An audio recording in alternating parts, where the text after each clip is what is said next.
कृषी क्षेत्रात खास महाराजांनी बरेच रिफॉर्म्स केले असं सांगितल्या जातात. त्यातले काही महत्त्वाचे रिफॉर्म्स काय होते? नाही, त्याचं दुष्काळाच्या वेळी शेतकऱ्यांना मिळणाऱ्या सवलती असतील, शेतकऱ्यांना मिळणाऱ्या बी बियाण्यासाठीची सोय असेल, शेतकऱ्यांना कसण्यासाठीची एक फार महत्त्वाची गोष्ट आहे. त्यानंतर महाराजांनी भरती, सैन्य भरतीसाठीची होती, म्हणजे ती एक फार महत्त्वाची गोष्ट आहे. म्हणजे एकीकडे तुम्ही अग्निवीर सारखी योजना आपल्या देशात येताना दिसते आणि त्यावेळी महाराजांनी केलेला रिफॉर्म काय आहे, हा जर बारकाईने जर तुम्ही बघितला तर तेव्हाचं हंगामी सैन्य होतं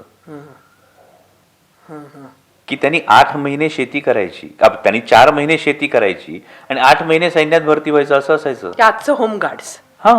पण त्यांनी पूर्ण वेळ सैन्य भरती जी आहे ही महाराजांनी सुरू केली, ज्याच्यातून नकळत बरं हे सगळे होते कोण? हे शेतीत करणारेच होते ना, हे शेतकऱ्याचीच पोरं होती ना. ही शेतकऱ्याची पोरं जेव्हा लष्करात भरती झाली, ही शेतकऱ्याची पोरं जेव्हा सरदार व्हायला लागली, तेव्हा नकळत या संपूर्ण व्यवस्थेला एक वेगळं परिमाण मिळालं. म्हणजे आता मी तुम्हाला जसं अग्निवीर विषयी अनेक आक्षेप जेव्हा तयार केले ना किंवा घेतले गेले, याचं एक कारणच तसं आहे ना. आज तुम्ही नॉर्थमध्ये गेलात तर पहाटे 5 वाजता बाप पोराला उठवतो ना, म्हणतो उठ, तुझे दौड लगानी, तुझे बेल्ट की नोकरी करनी आहे. तो शेतकरीच असतो ना. पण आज त्याच्या समोर प्रश्नचिन्ह तयार होतं ना की अवघ्या 4 वर्षाचं इनएक्सपिरियन्स घेऊन नंतर भवितव्य काय आहे, अजून प्रश्नाचं उत्तरच दिलं नाहीये कोणी. मगाशी मी जे उत्तरदायित्व म्हणालो, ही आन्सरेबिलिटीच आम्हाला नाहीये, म्हणजे मिळतच नाही याची उत्तरं.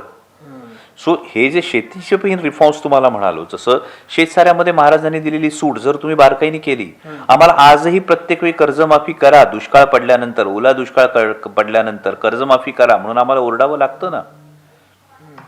पण ही कर्जमाफी येत असताना आता मात्र जेव्हा आकडे येतात तेव्हा एनडीआरएफचा निधी कोणता आणि सरकारने दिलेला निधी कोणता, हाच आम्हाला आकडा माहित नाही अजून कोणाला.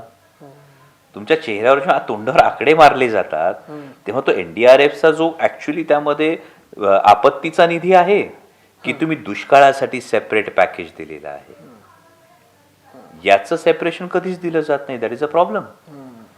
आणि मग महाराजांचे जे रिफॉर्म्स आहेत ना, ते एकदा समोर डोळ्यासमोर ठेवावे लागतात आणि त्या सगळ्या रिफॉर्म्सला मला वाटतं तत्व काय आहे, मी आतापर्यंत 10 वेळा त्या गोष्टीचा उल्लेख केला असेल, तो म्हणजे शेतकऱ्यांच्या भाजीच्या देठाला हात लागू देऊ नका.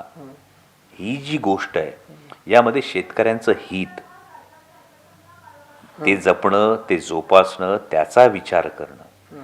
शेतकऱ्यांना पॅकेज नाही नको आहे, त्यांचं लॉंग टर्म हित तुम्ही कसं जोपासणार आहात याचा विचार करणं हे जास्त महत्वाचं आहे.